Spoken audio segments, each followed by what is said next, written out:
험난한 시대, 목숨을 걸고 진실을 폭로한 사람. 그는 천주교 정의구현 사제단의 김승훈 신부였다.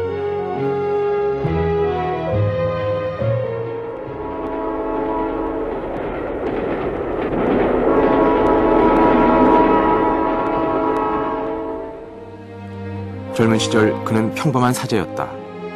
서울 성신대학을 졸업한 김승훈 신부는 1962년 12월 서울 대교구에서 사제 서품을 받는다.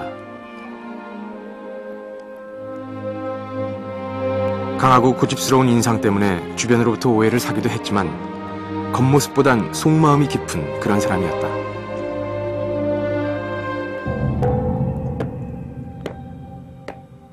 그러나 사제로서 그의 삶은 처음부터 평탄치 않았다.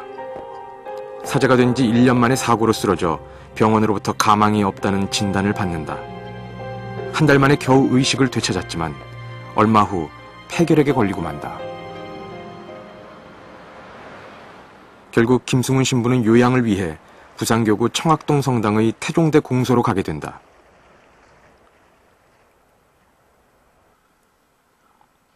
그의 운명은 이미 가난하고 힘없는 자에게로 이끌리고 있었다. 김승훈 신부는 이곳에서 처음으로 사회 문제에 관심을 갖게 된다.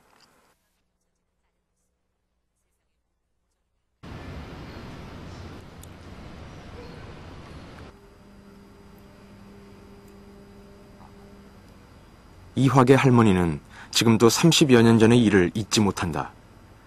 누구나 가난했던 시절 하루를 사는 것조차 힘겨웠던 할머니에게 김승훈 신부는 유일한 위안이자 희망이었다.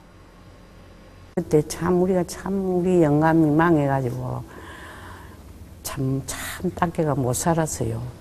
그래 되게 딱한 처지로 그 딱한 처지로 어째 그리 다 알 수 있겠으면 그런데도 너무 기가 차고 했던가 저에게 돈으로 4만 원 주무시나 이걸 가지고 무엇이라도 하라고 이래요. 그래서 그걸 가지고 제가 옷 장사를 했어요. 근데 그 옷 장사를 하는데 그렇게 잘 될 수가 없었어요. 김승훈 신부는 태종대 공소에 있으면서 주변의 가난한 사람들을 따뜻하게 돌본다. 그러던 중 태종대 공소 인근 시장에서 폭행 사건이 발생한다. 어느 날 우리 성당 신자 중 행상을 하던 한 노인이 날 찾아왔다. 노인은 깡패들로부터 몰매를 맞았다고 했다. 참을 수 없었던 난 경찰서를 찾아갔다.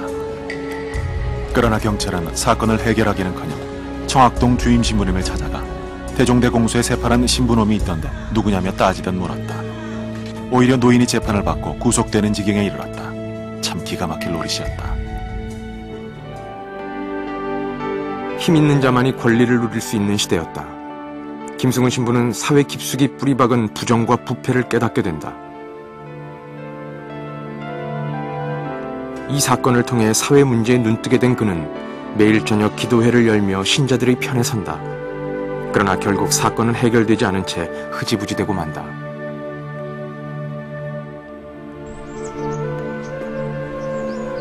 힘 있는 자보다 가난한 자의 편에 서고자 했던 김승훈 신부는 오히려 문제 신부로 낙인 찍힌다. 김승훈 신부는 그렇게 부산을 떠나 서울로 가게 된다. 태종대는 내 인생에서 하나의 징검다리 같은 곳이었다. 처음으로 사회적 문제에 눈을 뜨기 시작한 곳이기 때문이다. 또한 아픔도 있었다. 그러나 난 그다지 분한 마음이 들지 않았다. 어찌 되었든지 태종대에 있는 동안에 건강도 나아지고 좋은 경험도 하지 않았는가. 다 뜻이 있겠지 생각하였다. 김승훈 신부가 서울 교구로 부임한 1972년은 참으로 살벌한 한 해였다. 물좀 주소, 물좀 주소, 목마르요. 영구 집권을 꿈꾸던 박정희 정권은 계엄령을 선포하고 국회를 해산한다. 유신체제가 시작된 것이다. 학생들을 중심으로 민주화 운동의 불꽃이 타오르기 시작한다.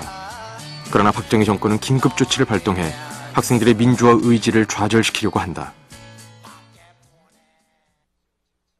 그러나 그때까지도 천주교는 과거 교회의 전통적인 교리만을 지키고 있을 뿐 사회 문제에 대해서는 언급하지 않고 있었다. 저희들은 그냥 소박한 마음으로 유신체제 부당성은 상식적으로 알고 있었지만, 그러나 목사님들처럼 그것에 한거에서 앞에 나서진 못했어요. 그 당시에 가톨릭 분위기가 또 그랬습니다. 다만 마음속으로는 늘 아파하면서 이 불의한 정권을 어떻게 퇴치해야 되는가 서로 고민을 했었지만 그건 외적으로 표출할 수는 없었죠.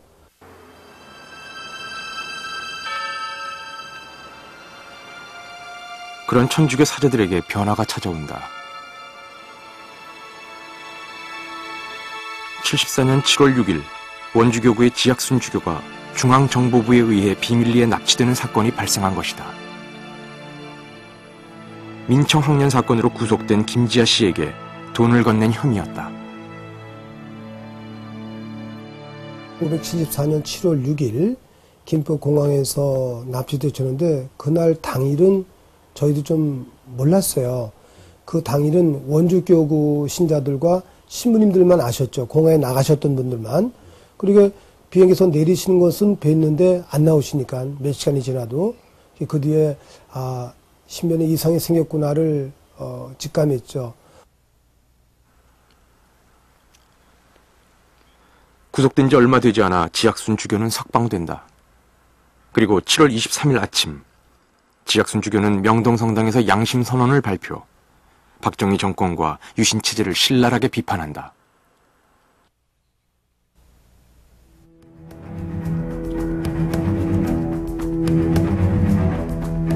소위 유신헌법이라는 것은 72년 10월 17일 민주헌정을 배신적으로 파괴하고 국민의 의도와는 아무런 관계없이 폭력과 공갈과 국민투표라는 사기극에 의하여 조작된 것이기 때문에 무효이고 진리에 반대되는 것이다.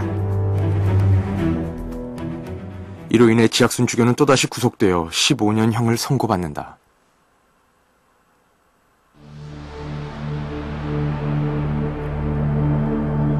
뒤늦게 이 사실을 알게 된 젊은 사제들은 수도자, 신자들과 함께 전국 각지를 돌며 지학순 주교 석방을 위한 미사를 봉헌한다. 기도회는 원주교구를 시작으로 전국으로 불길처럼 번져나간다.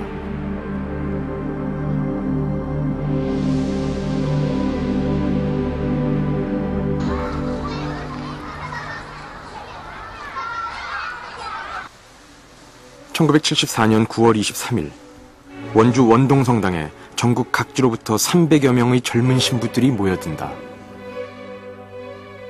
그들은 교회가 서야 할 곳이 하느님의 나라가 아닌 현실의 한가운데라는 사실에 뜻을 같이 한다. 천주교 정의구현 사제단의 탄생이었다. 그 한 300명의 사제들이 원주에서 몰려왔다 하는 거. 이것은 그때 저도 깜짝 놀랐지만은 한국교회 그때 신부 숫자가 1000명인가 한국 신부가 1000명이 안 됐을 때였었거든요. 그리고 여러 개 교구로 나눠져 있는데 독립된 교구이기 때문에 신부들이 이렇게 모이는 교회가 거의 없었습니다. 그러니까 그 300명의 특히 젊은 신부들이 한 군데 모였다는 얘기는 역사적인 사건이었었어요. 그리고 1974년 9월 26일 명동성당에서 제1차 시국 선언문을 발표한다. 그들은 지학순 주교의 석방과 함께 유신 철폐, 민주 회복을 위해 앞장서기로 결의한다. 유신헌법을